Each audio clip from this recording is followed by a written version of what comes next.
Good morning, students, all of you. So today we can continue the topic system of particles and rotational motion of physics. Okay. So what was the last point which we have learned? That is the linear momentum, angular momentum, law of conservation of angular momentum. Okay. So linear momentum P is equal to mass into velocity. Okay. And angular momentum is equal to I into omega, where I is the moment of inertia, omega is the angular velocity. That things you have learned. Then conservation, if no external torque acts on the system, the total angular momentum of the system will remain conserved. That is I omega will always remains constant. That is I1 omega 1 is equal to I2 omega 2. So that things we have learned yesterday. Okay, and we have proved also from that means of conservation of angular momentum. Today we want to learn the different forms of law of conservation of angular momentum. Which are the different forms of that angular momentum. Okay. So now a very simple, the first form of angular momentum is I1 omega 1 is equal to I2 omega 2. What is the first form? I1 omega 1 is equal to I2 omega 2. So now what is I1? Moment of inertia of first body. Omega 1 angular velocity of that first body is equal to I2 angular moment of inertia for the second case, angular velocity for the second case. I1 omega 1 is equal to I2 omega 2. So this is the first equation which we have learned in case of angular momentum. Second equation, that means we have learned about, so I1 into 2 pi n1 is equal to I2 into 2 pi n2. I1 is equal to 2 pi n1 into 2 pi n2. So here 2 pi get cancel. Means we can say I1 n1 is equal to I2 into n2. Means moment of inertia in first case into its angular linear frequency is equal to moment of inertia in second case into its linear frequency n2. In terms of time period, if I want to write down this equation, then that will be I1 into 1 upon T1 is equal to I2 into 1 upon T2. Okay. Or we can also say I1 upon T1 is equal to I2 upon T2. Okay, so that will be your next equation. Okay, the fourth equation I want to write down in terms of moment radius of gyration. So how we can write down in terms of radius of gyration? So as I is equal to mk square, and that means your omega is equal to 2 pi n. So therefore I can also say like this, I1 omega 1 is equal to I2 omega 2, but I1 means m into k1 square into 2 pi n1 is equal to, mass of the body is the same, then m into k2 square into 2 pi n2. So 2 pi get cancelled, mass get cancelled, means your relation will becomes k1 square into n1 is equal to k2 square into n2. Okay, so therefore that next relation will be k1 square upon k2 square is equal to n2 upon n1. Okay, in terms of your time period, if I want to write down the same equation in terms of time period, then I can say k1 square upon t1 is equal to k2 square upon t2. In terms of that time period, we can write down like this. Okay, now angular momentum is conserved but kinetic energy is not conserved. Okay, so that case how it will be? Angular momentum, okay, angular momentum is conserved, but kinetic energy is not conserved. Okay, so how that relation is? So now here in that case, how I can say, you see here, as you have I1 omega 1 is equal to I2 omega 2. Okay, moment of inertia of first that means case into its angular velocity is equal to moment of inertia in the second case into its angular velocity. If I will square this equation on both sides, then equation will becomes I1 square omega 1 square is equal to I2 square into omega 2 square. Okay, if I will multiply on both sides by 1 by 2, then equation will becomes 1 by 2 I2 square into omega 2 square. So now here in that case, if I will take I1 out, so here 1 half I1 into omega 1 square, here I2 into half I2 omega 2 square. Okay. So here in that case, I1 into kinetic energy in first case is equal to I2 into kinetic energy in the second case. Or I can also write down like this: kinetic energy in first case divided by kinetic energy in the second case is equal to I2 upon I1. Or first kinetic energy of first body to the second body is equal to moment of inertia of second body to the first body. Okay, so that is also one of the relation. So now again one more relation, kinetic energy is equal to okay. So what is that relation? 1 half L square by I. Okay, so how that relation? 1 half, like as in linear motion, kinetic energy is equal to 1 half P square by M. Okay, the same thing here instead of P, that is linear momentum, if I am taking angular momentum, then that relation will becomes half L square by I. Okay, so I will write down in up. Okay, so here this equation will becomes like this. Okay, can I rub this? Okay, you see here now.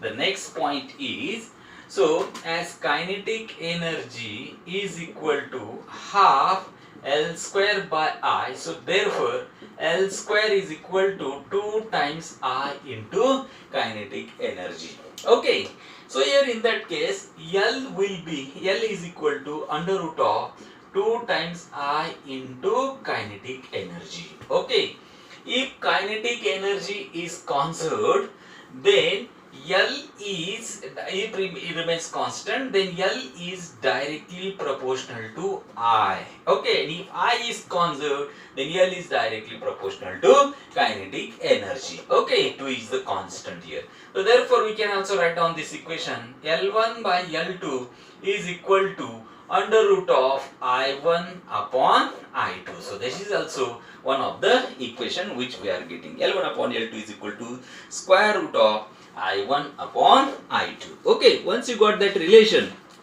then the next point which we want to learn here, very interesting part, we want to proceed. Okay, so now these are the different relations which we can calculate in case of angular momentum.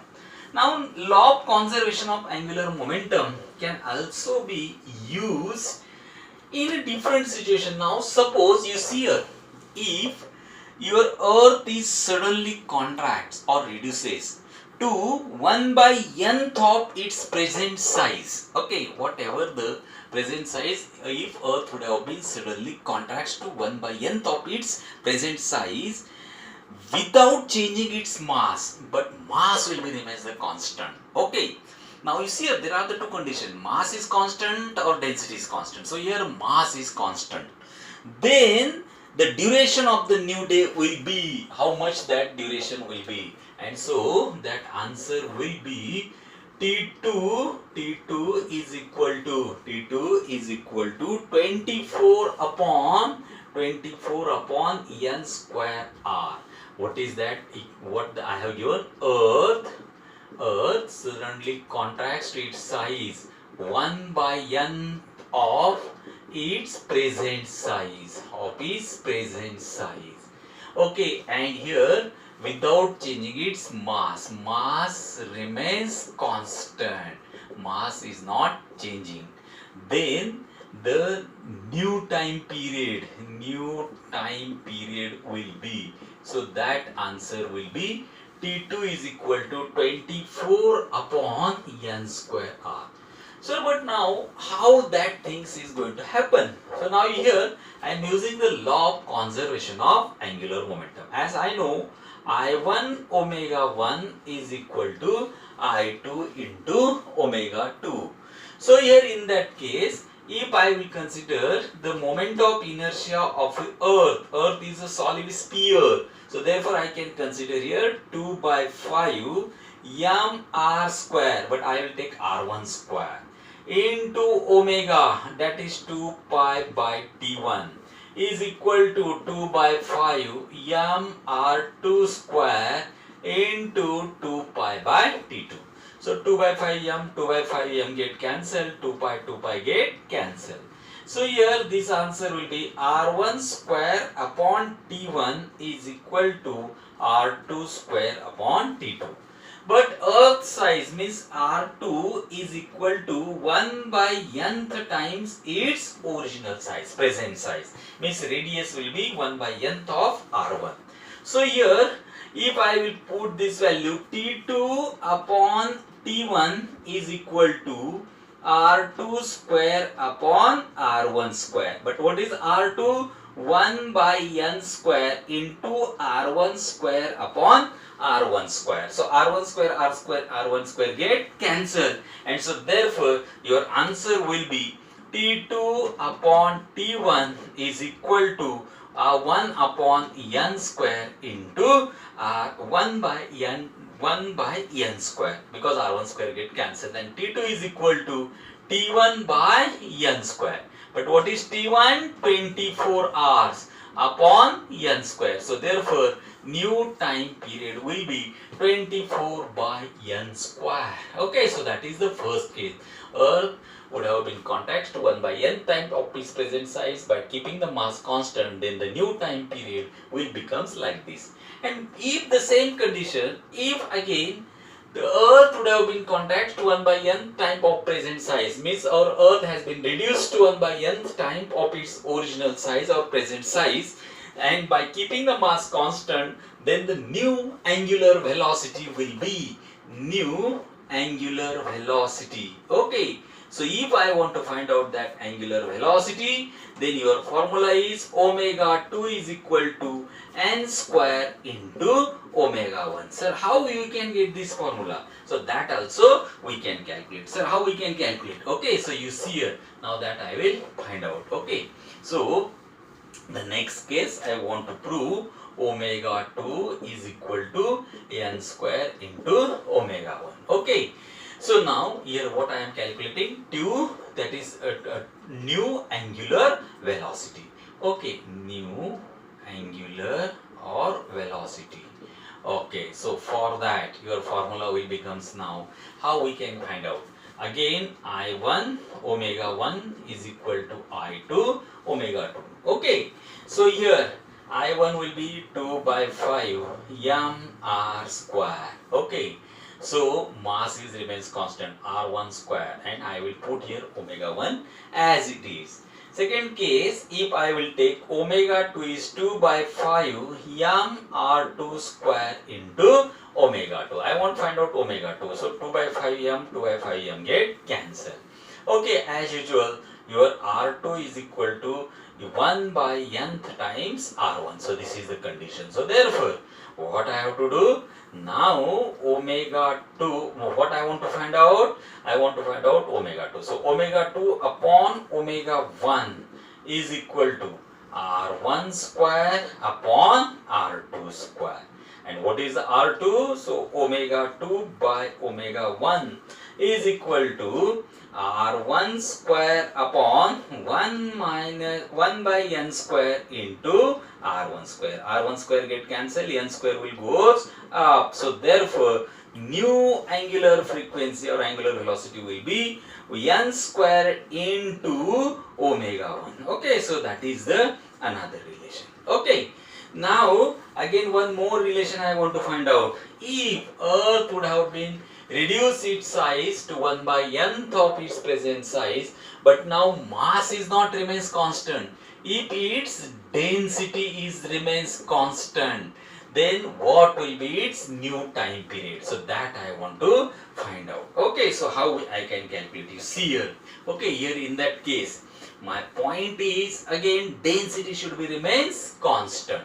So your formula should be, that is T2 T2 is equal to 24 upon n raised to 5 times T1. Sir, how we can calculate? Okay, what I want to prove, T2 is equal to 24 upon n raised to 5 times R.